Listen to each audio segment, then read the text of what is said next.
All right, guys, so here is the much anticipated unboxing of the Waterdrop Countertop reverse osmosis system.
All right, so bummer. We'll have to see if the Waterdrop folks will go ahead and replace that broken part. I'm sure they will.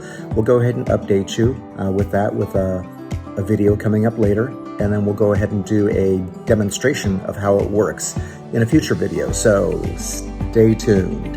Until then, see you next time.